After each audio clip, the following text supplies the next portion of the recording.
la situation est sous contrôle. Elle est certes grave, mais elle ne nous échappera pas. Les équipes du génie militaire, ainsi que d'autres organisations, vont être dépêchées à Goma pour envisager, déjà anticiper sur le retour de ces déplacés. À quelques heures de cette annonce, plus d'un millier de réfugiés ont quitté leur camp au Rwanda pour retourner en République démocratique du Congo. La situation est sous contrôle, mais elle reste certes grave. Aujourd'hui, nous pouvons dire que nous sommes en voie d'identifier le nombre de victimes et de pouvoir commencer à déployer. Et ça a déjà commencé à Saké d'ailleurs, où des camions-citernes contenant de l'eau potable ont été envoyés ainsi que des vivres. Maintenant, il faut aller sur les autres sites, Rutshuru, Kibumba, Masisi et même Bukavu. Rassurés par ces mots, des réfugiés rentrent au Bécaye. Certains d'autres, frappés durement de ces drames, ont préféré prolonger leur séjour en terre rwandaise. Plus de 3000 personnes avaient été accueillies dans des camps au Rwanda. Les autorités congolaises avaient procédé à l'évacuation de la ville par crainte d'une nouvelle éruption. Contrairement à la nouvelle faisant état d'une éruption des deuxièmes volcans voisins, les autorités les décrètent pour une fausse information. Selon les volcanologues, le pire des scénarios serait une éruption sous les lacs Kivu, situés à proximité. La lave s'est combinée au lac profond jusqu'à causer des crashs de gaz mortels. La croûte dans les cratères s'est effondrée. Il y a beaucoup de gaz. Et ce gaz là-bas, si c'est la nuit, s'il y avait de la lave en dessous, ce gaz pouvait être incandescent. Mais il ne voit que le gaz. Alors, signe pour lequel nous confirmons que la lave est descendue. Quant au tremblement de terre qui sont en train de se passer, ça continue. Et personne n'a jamais prédit l'avenir des tremblements de terre. Non, nous devons observer. La dernière éruption majeure du Nyiragongo date de 2002. Elle avait fait une centaine de victimes alors que l'éruption la plus meurtrière jamais enregistrée a tué plus de 600 personnes en 1977. Les cafés de presse de ce lundi 31 mai sur la contribution de peuples autochtones et communautés locales à la gestion durable de la biodiversité en République démocratique du Congo a marqué la clôture des activités de la Journée mondiale de la biodiversité. Organisée par la société civile des organisations de peuples autochtones et communautés locales, cette activité a porté son sens sur le rappel et l'importance de la contribution de la diversité biologique au bien-être des humains. La société civile a participé à ces consultations lancées par la vice-primature ministère de l'Environnement et Développement durable et a produit ses réflexions sur ce cadre-là. Et le ministère de l'Environnement et Développement durable va amener et va capitaliser les réflexions de la société civile et des peuples autochtones pour inclure ça dans la note de position du pays. Comme je l'ai dit, c'est la RDC aujourd'hui qui pilote le groupe des négociateurs africains sur la biodiversité. Et donc, cette voie va être portée au plus haut niveau pour que le cadre mondial qui sera adopté au cours de la COP 15 prévue à Kunming en Chine au mois d'octobre prochain puisse intégrer les amendements pertinents de la société civile et des communautés locales. Les assises de ce jour ont été également un rendez-vous de change culturel entre les acteurs de différentes communautés et peuples autochtones. Je pense qu'il ne faut pas prendre la malédiction des richesses dans le sens biblique. Ici, nous coupons des liens dans toutes les prières pour nous délivrer de la malédiction des sorciers. Mais ici, il s'agit du fait que les gens ne valorisent pas assez ce qu'ils ont. Je disais ça à Mbandaka, quelqu'un a écrit « Qui n'a rien n'est rien ». J'ai dit non.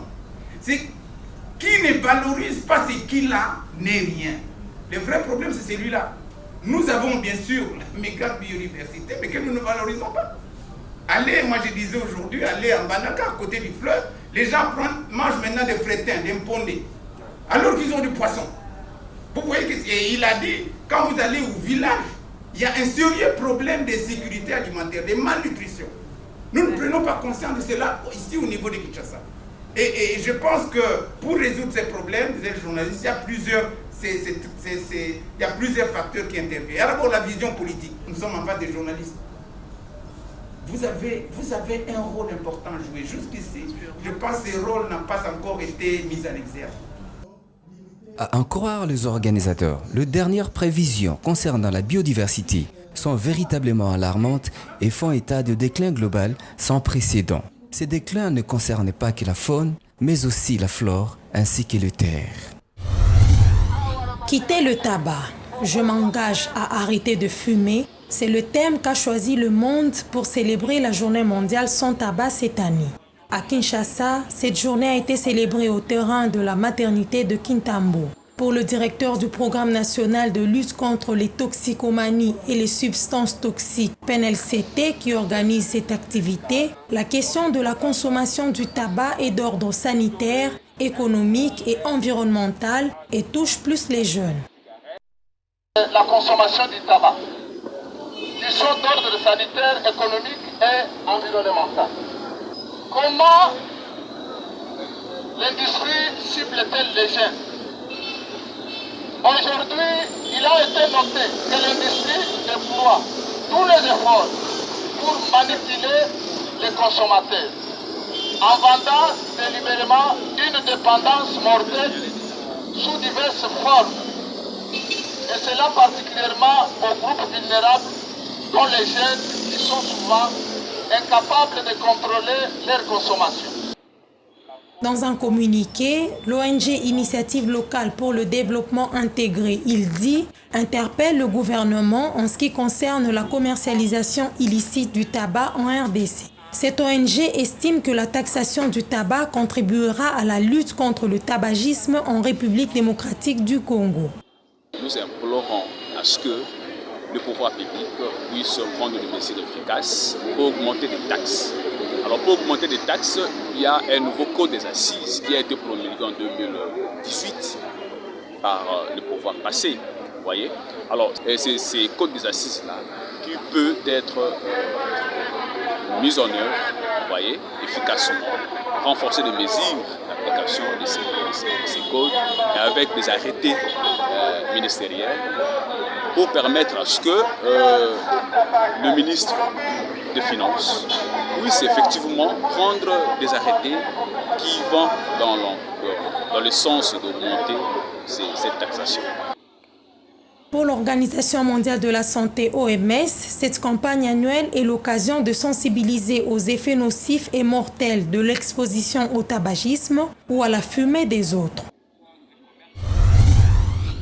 Journée mondiale sans tabac est célébrée chaque 31 mai de l'année. Selon l'OMS, le risque de tomber gravement malade du Covid-19 et d'en mourir est jusqu'à 50% plus élevé pour le fumeur que pour les autres. Quelques Kinois ont été interviewés par l'équipe d'Environews sur cette journée. Vraiment, on a bien noté. C'est la première fois pour moi d'en savoir. Il est difficile qu'un fumeur arrête de fumer. Par contre, Martin est parmi les volontaires à abandonner le tabac sans avis d'un médecin. J'ai fumé du tabac, mais je l'ai arrêté à cause des problèmes de respiration. Alors, je me suis décidé de ne plus fumer sans que personne, ni même un médecin, ne me l'apprenne. Notons que le tabac est la première cause de mortalité prématurée et évitable dans le monde. Selon l'OMS, l'épidémie du tabagisme tue environ 8 millions de personnes chaque année dans le monde. Plus de 1,2 million d'entre elles sont les non-fumeurs involontairement exposés à la fumée du tabac. Pour cette année, le thème est retenu « L'engagement à arrêter de fumer ». Fumer reste préjudiciable à la santé. À 6 mois d'une conférence climat cruciale, les Nations Unies président par visioconférence ce lundi à Washington des négociations sur les dossiers non résolus. Il sera question de rediscuter sur le fonctionnement des mécanismes du marché carbone prévus par l'article 6 de l'accord de Paris, sur lesquels quelques 200 signataires n'arrivent toujours pas à s'accorder des règles de fonctionnement de l'accord en matière de transparence et la finalisation de ces dossiers. Un accent particulier sera mis sur les politiques climatiques des pays pauvres, la finalisation des plans d'adaptation aux conséquences du changement climatique et l'engagement des pays développés de financer à hauteur de 100 milliards de dollars par an d'ici à 2025. Selon l'ONU, de nombreux pays doivent encore finaliser leurs engagements, réviser des commissions de réduction d'émissions qui devaient normalement être soumis avant le 31 décembre 2020. Signalons que les discussions se tiendront cette fois par visioconférence jusqu'au 17 juin en raison de 3 heures par jour sur différents créneaux horaires pour ne léser aucune région du monde. Le Programme alimentaire mondial PAM, à travers son partenaire World Vision International, attend apporter une assistance en vivres pour un ratio complet de 10 jours au profit des 1000 ménages à Rutshuru. L'assistance sera composée de farine de maïs, l'huile, légumineuses et sel, précise le Bureau de coordination des affaires humanitaires. Des interventions immédiates d'une durée maximale de 2 semaines sont envisagées et 40 000 personnes sont ciblées aussi par cette assistance dans la zone de santé de Kiroché. Au vu de l'éventualité du retour massif de la population à Goma dans les prochains jours, le PAM promet aussi de mener une étude sur l'évolution des prix des denrées alimentaires à partir de la semaine prochaine. Les besoins prioritaires multisectoriels identifiés par les partenaires, les autorités et les comités locaux de crise sont notamment les vivres, les soins de santé, les abris, les articles ménagers essentiels, l'eau, hygiène et assainissement, ainsi que la protection. L'Organisation internationale pour les migrations OIM a estimé le nombre total de déplacés liés à l'éruption volcanique est évalué à 415 700 personnes. Ces dernières sont réparties dans plus de 10 zones à l'intérieur du pays, dont à Bukavu-Ville, Kaleye, Minova, Kabare, Masisi, Rutshuru, Goma, Butembo, jusqu'au-delà des frontières de la République démocratique du Congo.